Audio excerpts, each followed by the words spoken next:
Le sauterne, ça fait partie de ce qu'on appelle les vins botrytisés. Donc qu'est-ce que ça veut dire botrytisé?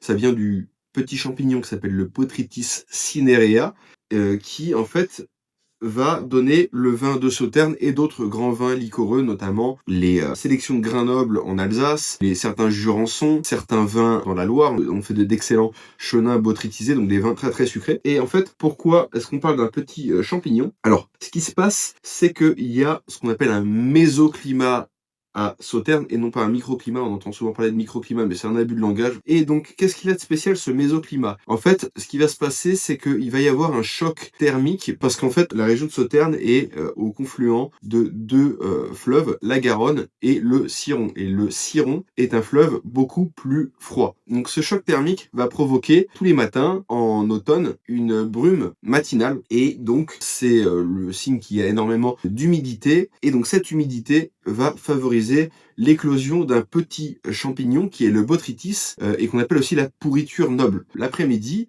le soleil va se lever et il va nettoyer les champignons. Donc les champignons n'ont pas le temps d'infecter le raisin et en fait ce petit champignon il va percer des trous dans la peau du raisin qui vont faire que l'eau va s'évaporer en même temps que les champignons disparaissent et ça va concentrer, cette concentration va faire qu'il va rester beaucoup plus de sucre. Et après, ça va donner un liquide beaucoup plus sucré.